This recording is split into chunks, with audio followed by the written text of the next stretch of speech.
Chegamos na lição de número 9 aqui da classe dos juvenis, deste primeiro trimestre da CPAD em 2025, onde estamos trabalhando sobre o tema Uma Viagem pelo Antigo Testamento, texto escrito e comentado pelo pastor Tiago Panzariello. É fundamental que nessa lição 9, que vai cair no dia 2 de março, você possa trabalhar com os teus alunos sobre o tema Deus levanta profetas. Estamos fazendo uma viagem pelo Antigo Testamento para que você possa compreender os profetas literários e os profetas não literários da Bíblia. É claro que você pode iniciar por algumas bases bíblicas. A primeira delas está em 2 de Pedro, capítulo 1, versículos 20 e 21. A segunda está em Deuteronômio, capítulo 18, versículos 15 a 22. Você pode estar lendo esse texto com os teus alunos e deixando Deus te usar na escola bíblica dominical da sua igreja. Eu me chamo pastor Janderson Nascimento, estou primeiro vice-presidente da Assembleia de Deus aqui em Vitória da Conquista, uma igreja pastoreada pelo pastor Davi Oliveira Boa Sorte. Você que está chegando por aqui, se inscreve no nosso canal para não perder nenhum dos nossos comentários, nenhuma das nossas aulas. Eu estou postando aulas de adultos, jovens, juvenis, discipulado. Você encontra tudo isso pelo Spotify, pelo TikTok, aqui no YouTube, também no Instagram. É só você nos seguir, @Janderson Nascimento, ou escanear esses QR Codes aqui. Que Deus te abençoe, que você tenha uma aula extraordinária para a glória de Deus. Para que possamos ter uma perspectiva correta e coerente sobre os profetas do Antigo Testamento, nós precisamos então conhecer a organização da nossa Bíblia e conhecer também a organização da Bíblia hebraica, como eu já tenho trabalhado aqui com vocês, especialmente analisando o Antigo Testamento. Estamos estudando nesse trimestre sobre o Antigo Testamento. O Antigo Testamento, na nossa versão, na versão cristã, tem 39 livros. Na versão hebraica, tem então 24 livros. É importante você entender que na nossa versão ele está organizado de forma didática em 5 grupos, 5 blocos. Na versão hebraica está organizado então em 3 blocos.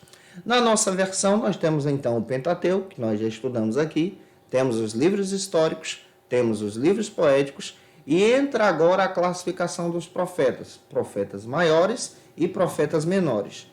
Na Bíblia hebraica nós temos então a classificação de 3 grupos. O primeiro grupo é a lei, que corresponde ao Pentateuco. O segundo grupo são os profetas.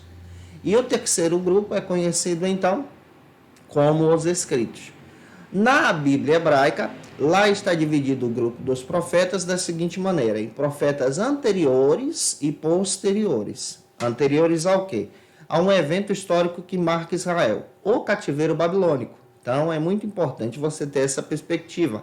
Lá então está organizado em os profetas que são antes do cativeiro, que profetizaram antes do cativeiro, e os profetas que profetizaram durante e depois do cativeiro.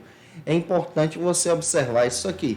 Quando nós olhamos então para a nossa Bíblia, nós encontramos os profetas maiores e profetas menores. Mas na nossa Bíblia também nós vamos encontrar profetas não escritores. Nós temos a classificação de profetas escritores e não escritores. Aqueles que são escritores foram aqueles que registraram um livro bíblico. Os não escritores são aqueles que as histórias estão na Bíblia, que exerceram o ministério, que impactaram a sua geração, mas não tem nenhum livro com seu nome, eles não escreveram um texto sagrado. Quando você observa essa questão, então você vai descobrir a respeito dos profetas do Antigo Testamento. Eu espero que o Espírito de Deus fale ao teu coração, use você na Escola Bíblica Dominical para falar sobre isso com os teus alunos. O primeiro ponto da aula de hoje trata sobre o seguinte assunto: o movimento profético. Quando nós estudamos sobre o movimento profético do Antigo Testamento, precisamos também ter a perspectiva. Qual era o papel então do profeta? Existia o papel do sacerdócio, o papel profético e o papel daqueles que exerciam então a monarquia, os reis. O profeta, ele tem o exercício de levar, ou seja, uma mensagem de Deus ao coração do povo. Ele pratica a lei, ele vive a lei de Deus, ele vive a escritura para poder traçar uma mensagem. Já o sacerdote, ele leva para Deus as orações do povo, ele leva para Deus os sacrifícios do povo. E o rei é aquele que exerce a monarquia, ou seja, aquele que governa conforme a vontade de Deus, orienta o povo conforme a vontade de Deus. Essa é a perspectiva básica do Antigo Testamento. O primeiro subtópico trata sobre o seguinte assunto: os profetas na Bíblia. Nesse primeiro subtópico, nós vamos entender que o ministério profético ele é bem antigo. Ele é registrado já no Antigo Testamento, a partir de uma perspectiva bíblica. Por exemplo, Gênesis capítulo 20, versículo 7, o primeiro profeta a ser chamado de profeta na Bíblia é Abraão. Pai Abraão é chamado então de profeta. Depois nós encontramos em uma perspectiva também histórica, anos mais tarde, em Deuteronômio, capítulo 18, versículo 15, a citação então de Moisés como um profeta também. Moisés ele encabeça o profetismo também do Antigo Testamento. Depois do ministério de Moisés, nós encontramos no período desse ministério de Moisés, Deus levantando então 70 anciões que também profetizaram, que receberam então da presença de Deus que estava sobre Moisés, registrado em Números capítulo 11, versículo 17, como a própria lição traz para a gente. E no livro dos Juízes, aí aqui eu quero pegar um gancho da Bíblia Hebraica, eu preciso destacar isso para você. O livro dos Juízes, por exemplo, na Bíblia Hebraica, como nós já estudamos, ele é trabalhado não como um livro histórico. Na nossa Bíblia é um livro histórico. Lá não é um livro histórico. Lá é um livro profético. Por quê? No livro dos Juízes, nós encontramos então os profetas de Deus. Os juízes são vistos como profetas de Deus, servos de Deus que exercem o ministério. Exemplo claro também, o próprio Josué, servo de Moisés, na Bíblia hebraica, é visto como um profeta. É importante você entender que na Bíblia hebraica, o livro de Samuel, 1º e 2º Samuel, é visto como um texto profético também. O livro de Reis é citado como um profeta. Por quê? Porque em Reis nós encontramos dois profetas que não são profetas escritores, Elias e Eliseu, que exercem um ministério fantástico dentro das escrituras. Então, no Antigo Testamento, nós encontramos já profetas exercendo seu ministério. Profetas que não foram escritores e profetas escritores. No Novo Testamento, nós também encontramos profetas. Observe que no Novo Testamento também tem profetas. Nós encontramos João Batista, nós encontramos o profeta Ágapo lá em Atos, encontramos as filhas de Filipe, que eram conhecidas como profetisas. Então, o ministério profético está presente também no Novo Testamento. Eu espero que você tenha essa observação, que você também passe isso adiante, deixe Deus te usar na escola bíblica. Se eu estou contribuindo contigo, comenta aí. O segundo subtópico trata sobre o seguinte assunto: o serviço, então, dos profetas. Qual é o serviço, então, do profeta do Antigo Testamento? Eu já iniciei falando isso aqui para você. O profeta tem a responsabilidade de trazer uma mensagem de Deus para o povo de Deus, guiar o povo de Deus à presença de Deus. Agora, toda vez que aparece um profeta no Antigo Testamento, no movimento da monarquia, ou no momento da monarquia, no momento dos reis, todos os profetas eram levantados por Deus, porque a monarquia, o reinado, estava distante de Deus, estava se desviando da fé, o sacerdócio estava corrompido, e por causa disso, Deus então levantava os seus profetas para poder denunciar os pecados do povo. Todo profeta do Antigo Testamento, especialmente aqueles escritores, eles têm um estilo profético bem interessante na escrita. Eles iniciam o seu texto denunciando o pecado, falando exatamente da injustiça praticada pelos homens, falando também do juízo de Deus. Mas eles finalizam o seu texto sempre apontando para a misericórdia de Deus, para aqueles que se arrependem, para o amor de Deus, para aqueles que voltam o seu coração para Deus. É importante você ter essa perspectiva também. Exemplo, profeta Isaías. Você pode pegar o profeta Isaías e ler do capítulo 1 ao 40, você vai perceber do capítulo 1 ao 40, Isaías denunciando, Isaías falando do juízo de Deus, Isaías falando da ira de Deus, Isaías falando dos pecados cometidos pelo povo. Agora, do 40 a seguir, você percebe que a mensagem muda. Ele demonstra um Deus que é misericordioso para com aqueles que se arrependem, um Deus que ajuda o necessitado, um Deus que diz não temas, um Deus que toma pela mão o seu povo, um Deus que cuida do seu povo quando esse povo se arrepende e volta o seu coração para a presença de Deus. Então, olhar para o ministério dos profetas é conhecer que eles apontam a aliança com o Altíssimo. Todo profeta do Antigo Testamento também tem um estilo bem legal. Eles sempre apontavam para a aliança que Deus estabeleceu com Israel. Não é à toa que eles diziam e pronunciavam, assim diz o Senhor. Eles também utilizavam outro oráculo, dizendo o seguinte: e veio a minha palavra do Senhor. Eles também diziam, por exemplo, viva, ó Senhor, a tua obra como antes. Antes do que? Antes ao momento em que o povo dependia de Deus, estava na presença de Deus. E isso é fundamental ser conhecido por você também. Então, todo profeta aponta para o futuro, mas aponta para trás, aponta para a aliança e descreve uma perspectiva de futuro se esse povo caminha, então, na aliança com Deus. Avançando, espero estar te ajudando. Segundo ponto, trata sobre o seguinte assunto: os tipos de profeta. Existem na Bíblia 2 tipos de profeta, e é importante a gente destacar isso aqui: os profetas escritores e os profetas não escritores. E o primeiro subtópico trata sobre os profetas literários. Quem são então os profetas literários da Bíblia? São aqueles que escreveram o texto, são aqueles que registraram a revelação divina. Eles tiveram a revelação de Deus por intermédio do Espírito Santo. Pelo fato de saberem ler e escrever, então colocaram em prática toda a mensagem de Deus escrita no papel, como um documento. Vamos citar o exemplo de Jeremias. Se você não sabe, Jeremias, na sua profecia, ele foi proibido de entrar em Jerusalém. Ele foi expulso, no momento da sua vida, ele foi expulso de Jerusalém. O seu ministério durou 40 anos. E nesse momento em que ele estava proibido de entrar em Jerusalém, se ele entrasse em Jerusalém, seria preso e morto. O que ele faz? Ele recebe toda a revelação divina, registra a revelação divina e pede ao seu servo, conhecido como Baruque. Baruque, então, pega o texto registrado em um pergaminho, vai a Jerusalém e lê toda a profecia para o povo. Por isso que nós temos, então, o livro do profeta Jeremias. O Baruque exerce um papel que nós exercemos também. Qual é o nosso papel?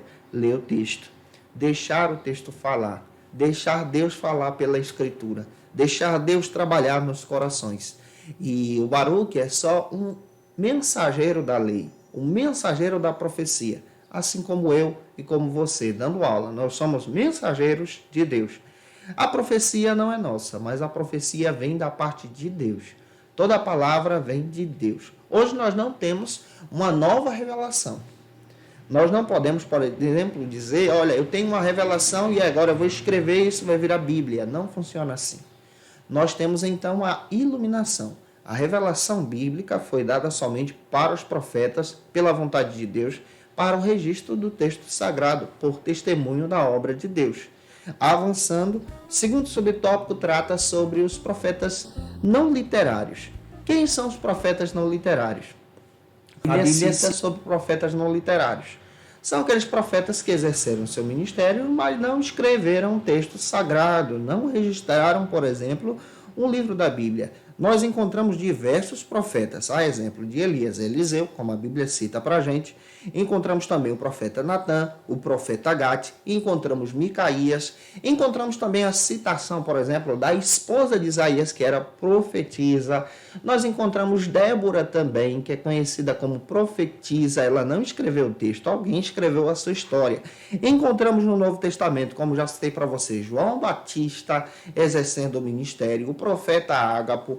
Então são pessoas que foram usadas por Deus, mas não registraram texto bíblico. São servos de Deus também, que têm um ministério profético de anunciar a vontade de Deus. O seu ministério foi registrado por alguém. Por isso que nós temos, então, as histórias bíblicas desses profetas que exerceram um ministério sensacional para a glória de Deus. Gente, que Deus te use na escola bíblica dominical. Avançando, vamos agora para o terceiro ponto, que trata sobre o seguinte assunto: a missão, então, dos profetas. A missão do profeta é exatamente exercer o seu ministério entregando a mensagem de Deus. Todo profeta tem uma mensagem que não é dele, é da parte de Deus. É por isso que você vê constantemente os profetas dizendo: assim diz o Senhor, e veio a mim a palavra de Deus. O Senhor vela por sua palavra.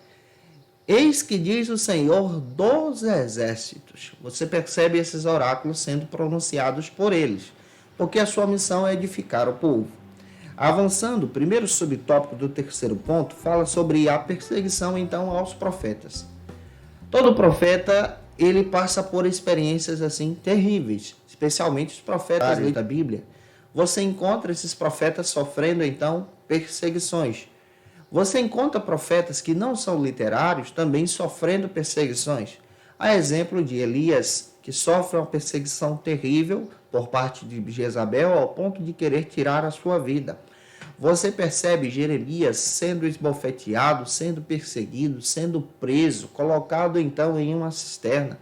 Você percebe então o profeta Ezequiel tido como louco por causa das suas profecias e da sua mensagem, que revelava então a vontade de Deus. Todo profeta passa por perseguições por amor ao nome do Senhor. O profeta genuíno bíblico, ele tem experiências extraordinárias. Ele leva adiante a mensagem de Deus, ele leva adiante a mensagem do Senhor. E o nosso papel é levar então adiante a mensagem do Senhor. É claro que essa mensagem é genuína e verdadeira. Agora a gente precisa aprender sobre o que é ser profeta. Um profeta traz uma mensagem, mesmo que seja de denúncia, para a edificação. Ele não profetiza para a vergonha do povo, mas sim para a edificação.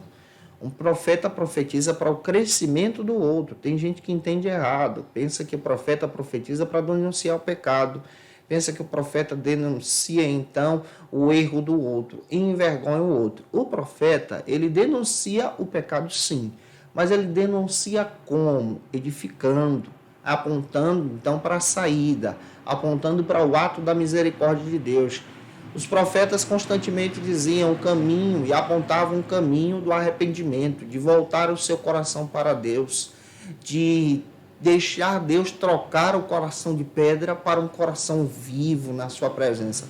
Então todo profeta ele traz uma mensagem de edificação.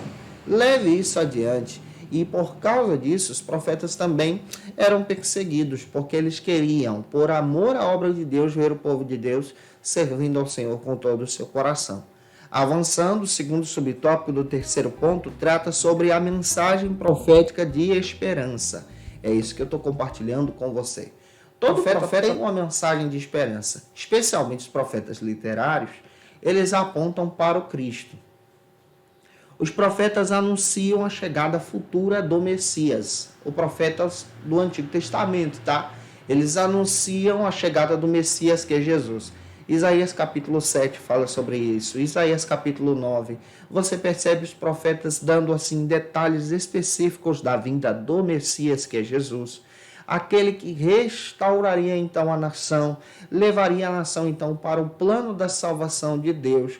Todo profeta fala sobre o juízo de Deus, isso é claro, mas ao mesmo tempo fala da esperança que é o Messias. Aponta para a esperança que é Jesus. Aponta para o Deus conosco, que é o Emanuel, o Cristo vivo. Mesmo assim, os profetas continuaram anunciando a verdade, anunciando a palavra de Deus. Então, o papel do profeta, aquele que tem o exercício do ministério profético, é uma mensagem de edificação, restauração e esperança, com centro no Messias, que é Jesus. Finalizando a aula de hoje, quarto ponto, gente, trata sobre o seguinte assunto: os falsos profetas.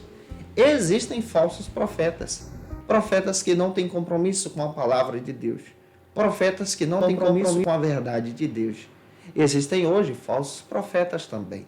É muito importante compreendermos que a partir da perspectiva do Novo Testamento, o profetismo ele é um pouco diferente do entendimento do Antigo. O Antigo Testamento já tem essa visão de ministério profético. Só que a partir da perspectiva do Novo Testamento, além do ministério profético, que agora é guiado por Cristo, existe o ministério profético hoje, existe também o dom do Espírito Santo de profecia. O dom do Espírito Santo de profecia ele é diferente do ministério profético. O dom de profecia, por exemplo, Deus concede às pessoas da forma como Ele quer, da maneira como Ele quer, do jeito que Ele quer, para entregar uma mensagem de edificação e esperança. Esse é o dom de profecia. É Deus que dá. Esse dom de profecia se manifesta quando Deus quer. O ministério profético, já é diferente. O ministério profético, no Novo Testamento, ele tem uma perspectiva, por exemplo, de anunciar o Cristo, de levar adiante a palavra de Deus. Ele interpreta a Escritura, ele caminha junto com a sua igreja, caminha junto com a visão pastoral. O ministério profético no Novo Testamento caminhava junto com os apóstolos, na mesma linha de pensamento, porque tem gente que se intitula profeta, mas se levanta contra pastor. Isso não é profeta verdadeiro. Profeta verdadeiro caminha na visão pastoral, caminha na visão bíblica, como na Bíblia diz que os profetas caminhavam junto com os apóstolos. Se você observar, Efésios capítulo 4, versículo 11, dá essa base para a gente. Então, o profeta tem esse ministério de guiar as pessoas em Cristo. E o primeiro subtópico trata sobre o seguinte assunto: acautelai-vos dos falsos profetas. Infelizmente, existem falsos profetas. Gente que não tem compromisso com a palavra de Deus, se polui com o pecado e tenta distorcer a mensagem para trazer, então, as pessoas em seu benefício pessoal como seus seguidores. Os falsos profetas são aqueles que distorcem, então, a Escritura. Estão interessados em uma plateia, estão interessados no segmento das pessoas, em atrair seguidores, com o objetivo, então, de atrair pessoas para si, enraizar pessoas para si. O verdadeiro profeta não faz isso. Ele enraiza as pessoas em Cristo. Ele leva as pessoas para Cristo. Ele aponta Cristo. Ele anuncia o Cristo. O falso profeta, ele distorce a palavra para falar o que o povo quer ouvir. O verdadeiro profeta, ele anuncia a palavra para falar o que Deus quer dizer ao coração do povo. É isso que nós precisamos ter em mente. Precisamos ser, então, verdadeiros profetas na escola bíblica dominical. Fechando a aula, último subtópico, segundo, que trata sobre o seguinte assunto aqui na escola bíblica: discernindo o espírito de engano. No Antigo Testamento, a lei era bem clara.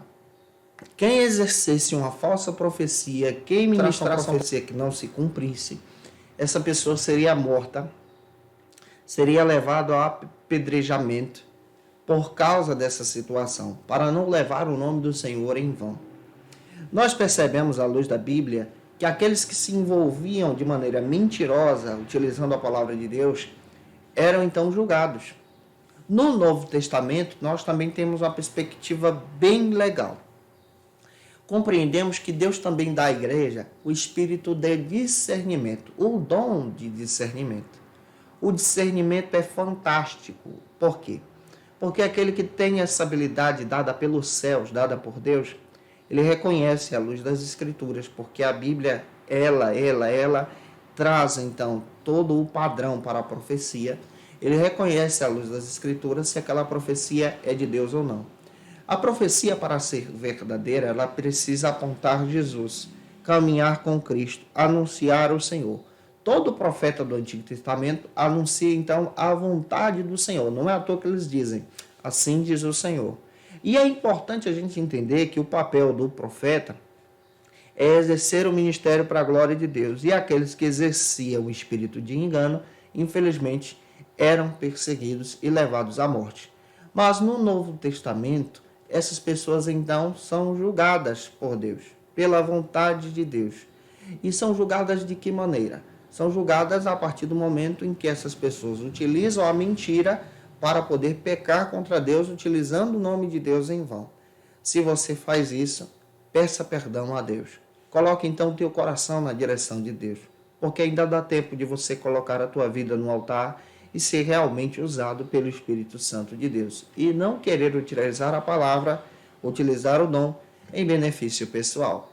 Eu espero ter te ajudado hoje em sala de aula. Se eu contribuir com você, por favor, tire uma foto, marca a gente no Instagram, segue a gente na nossa rede social, acompanha o nosso ministério também. Se você está afastado de Jesus, por favor, escreve aí no comentário se você quer voltar para Jesus. Diz assim, eu quero voltar para Jesus. Você pode utilizar o teu celular com leitor de QR Code, escanear esse leitor aí, preencher o cadastro. Nós vamos orar por você, interceder por você. E é claro também que eu quero trazer algumas dicas de leitura para você estudar um pouco mais sobre o ministério dos profetas no Antigo Testamento. Como dica de leitura, eu quero apresentar para vocês alguns textos que podem te ajudar a crescer em Jesus no ministério do ensino da palavra de Deus. Quero apresentar para você o verdadeiro pentecostalismo, do pastor Ezequias Soares, publicado aí pela editora CPAD. Esse material foi utilizado na Escola Bíblica Dominical em trimestres aí passados. Pode te ajudar muito a conhecer o que é o verdadeiro pentecostalismo, como nós interpretamos a profecia também, os dons espirituais e ministeriais do pastor Elinaldo Renovato. Esse material é espetacular, especialmente para você entender o ministério profético e o dom de profecia. E como dica para o Antigo Testamento, conheça melhor o Antigo Testamento do Stanley Ellison. Esse material é espetacular e pode te trazer muita coisa boa, entendendo o livro por livro da Bíblia. Eu espero ter contribuído com você. Eu te aguardo por aqui na nossa próxima lição, lição de número 10, onde nós vamos trabalhar sobre o seguinte assunto: Israel versus Judá. A divisão então do reino. Que Deus te abençoe e até a próxima aula, se Deus quiser. E você que é professor ou aluno da Escola Bíblica Dominical, quer se preparar para ministrar uma aula de excelência na EBD da sua igreja? Inscreva-se no canal do YouTube do pastor Janderson Nascimento, onde você vai encontrar aulas, subsídios e recursos das lições bíblicas da Escola Dominical. Acesse já as plataformas digitais para ampliar os teus conhecimentos sobre a Palavra de Deus. YouTube, Janderson Nascimento. Instagram, @Janderson Nascimento. @FacilitaEBD. facilitaebd.com.br. Quer se preparar ministerialmente? Faça Teologia na FATECBA. Básico e bacharelado em Teologia. Cursos reconhecidos pela CEADEB e CGADB. Aulas presenciais com professores qualificados. Todas as segundas-feiras às 19 horas. Venha nos conhecer. Nosso endereço é na Assembleia de Deus. ADVIC, Avenida Serrinha, Bairro Brasil, Vitória da Conquista. Matrículas abertas. WhatsApp 77 98841 5838.